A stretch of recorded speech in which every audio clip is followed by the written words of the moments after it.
I want to introduce our final speaker for tonight. She's an important voice for recovery in Allegheny County, Bethany Hallam. Bethany Hallam currently serves on Allegheny County Council, and she is a person in long-term recovery. Having spent time in Allegheny County Jail, one of her big priorities is reforming of our criminal justice system. So without further ado, I want to turn it over to Bethany. Thank you for joining us tonight, Bethany. Hi, everybody. I'm Bethany Hallam, and I'm the Allegheny County Councilperson At-Large. But I'm also a person in long-term recovery from substance use disorder. And this year, on August 26th, we celebrated 4 years of recovery. When I think back on the past 4 years, it is so wild to think about where I am today. And that's why I'm so excited to be here with you all tonight, sharing my story of recovery and hearing from all of you as well.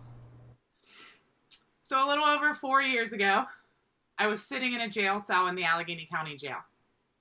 I was at the absolute lowest point of my life. It wasn't my first time in jail, not even close, but it was hopefully my last. And so I want to tell you a little bit about how I got there, but also, and most importantly, how I got here where I am today. So my junior year of high school, I was playing lacrosse. My parents' theory always was when I was growing up that if I was involved in sporting activities and different extracurriculars, that I would stay out of trouble. And it worked, for the most part. I mean, I was never an angel, but I did keep on the straight and narrow for the most part. I got decent grades and, had a great group of friends. And who would have ever thought that it was actually my love of lacrosse that started me on my path to substance use disorder. So again, my junior year in high school, I was playing lacrosse and I tore my ACL and meniscus. So yeah, it sucked, but who knew that was just the beginning? So I was prescribed prescription opioids for that injury. Prescribed some more prescription opioids for the surgery, prescribed some more prescription opioids for the physical therapy that followed for months. After that was all finally about to wrap up, I finally got cleared to go back to sports, was on my last refill of my Vicodin prescription. I went back, senior year now, playing lacrosse, and I tore my other ACL and meniscus. Same injury, back to back, less than a year apart. So again, the cycle started over. Prescription opioids for the injury, more for the surgery, and more throughout physical therapy. Altogether, I was on prescription opioids for about 18 months. And I took them as needed. My mom's a pharmacist, and so she always held my prescription whenever I needed them. I would go to her and she'd give me some. It was never that I was sneaking them or abusing them. In our eyes, the eyes of myself and my family, I was taking them as the doctor told me to. Now this was 2006 and 2007, and so there wasn't as much known about substance use disorder and how prescription opioids can lead down that path like there is now. And so, I think it's our job to tell that story. It's the job of people with lived experiences to tell how dangerous some of these things that we've considered mundane can actually be. So finally, after about 18 months, the doctor cut off the prescription and, we thought everything was back to normal. And I really just felt like crap. I remember just my body aching, my hands getting clammy, and just not feeling like myself. I was tired. I wasn't my usual, as you can tell, energetic self. And so, I had a friend who I was explaining to, I just don't know why I feel this way.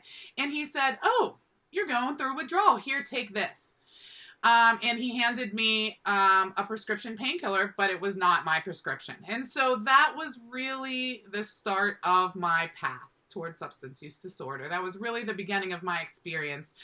And it was only downhill from there. So from there on out, my friends and I, we were all now taking pills for fun. And while it was fun, a lot of it was really just maintaining. A lot of it was really remembering how horrible I felt when I was going through withdrawal and just never wanting to feel that again. I loved the energy that it gave me. I loved the pick me up, but it was expensive. And so I graduated high school. I went to college. I went to Duquesne University, so I stayed here in my hometown, the greatest city in the world.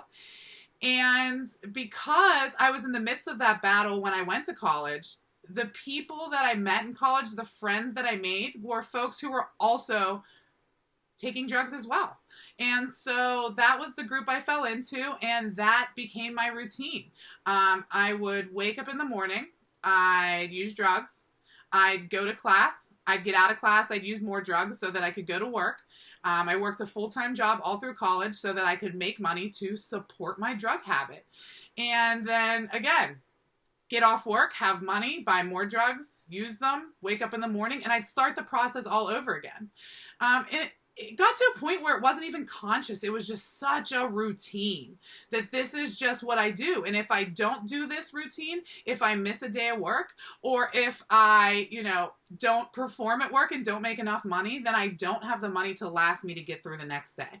So it was this constant stress and anxiety and frustration of making sure that I could get by.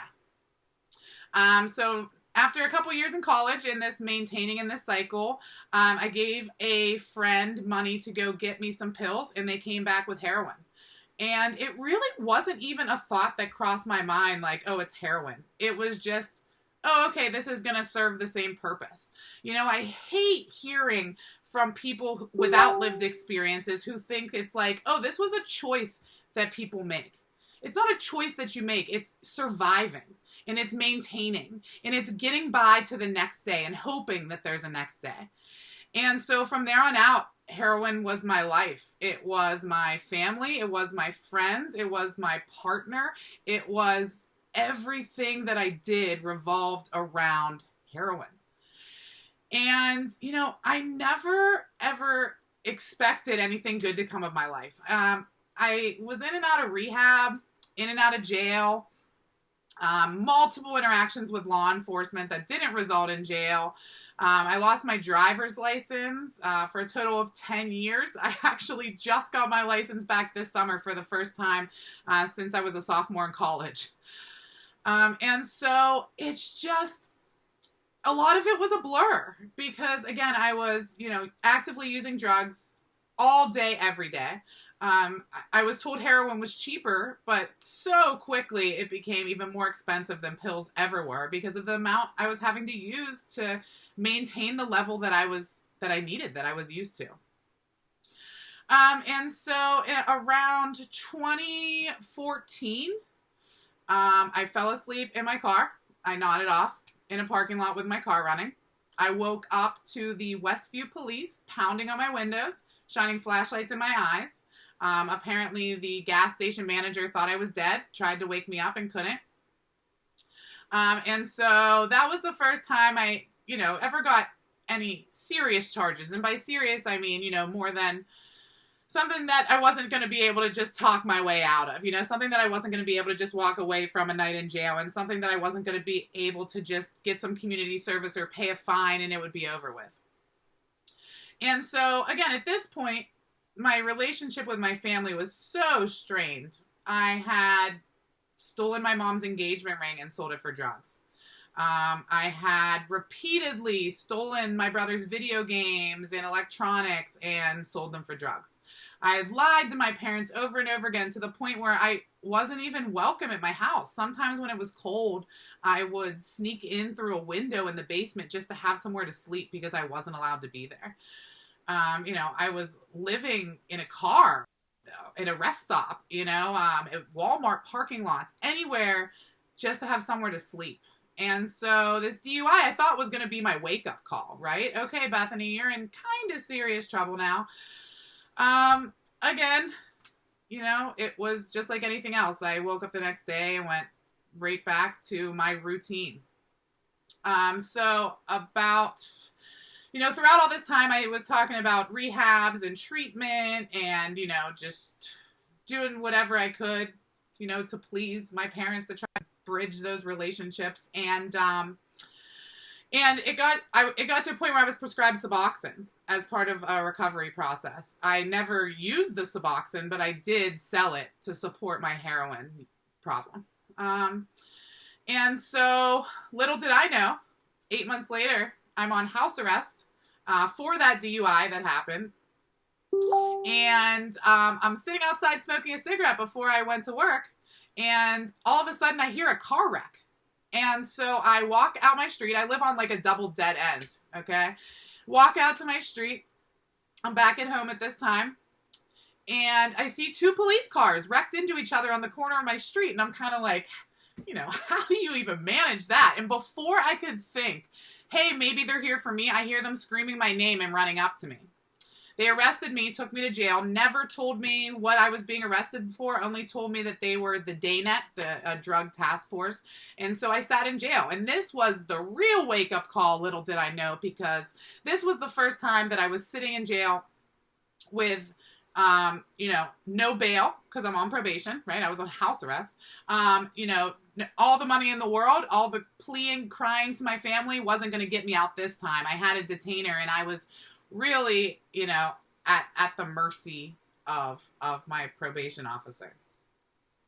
So anyways, I do get out on strict, zero tolerance was what they called it, probation.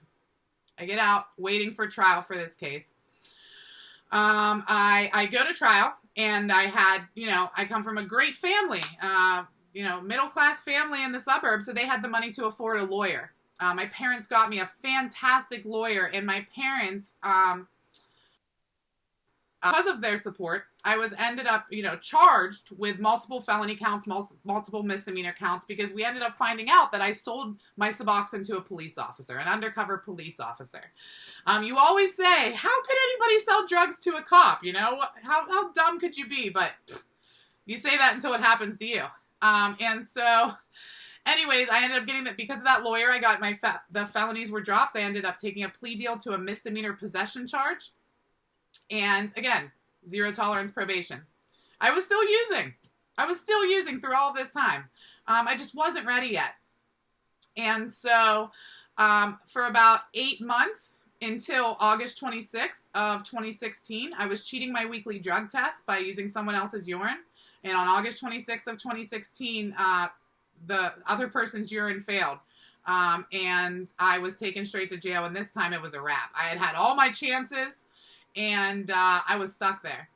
No idea when I was going to get out. And so, you know, after a pretty shitty detox for about a month, my mind was clear, right? No drugs, no alcohol. I mean, not even nicotine was influencing my brain. And I looked around this jail, and I realized that so many of the people who were on the pod that I was on were in there for the same reason I was. They weren't criminals. They weren't bad people. They were people who were in there because they had committed crimes of survival.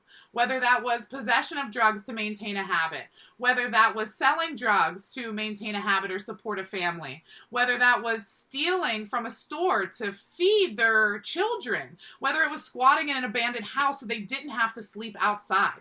These people just needed resources and services to help them. And I realized that this system was failing so many of us, especially those of us that were struggling with substance use disorder, and I didn't want to tolerate it.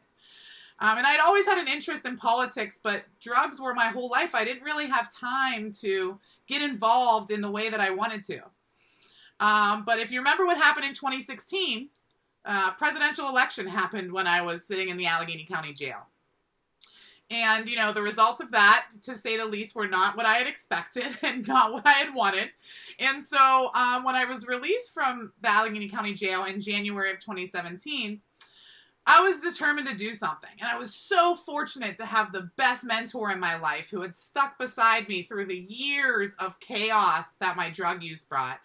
And he came to my house and he was like, listen, you're not going to sit here and feel sorry for yourself and let your life wither away. We're going to do something, and we're going to do it together.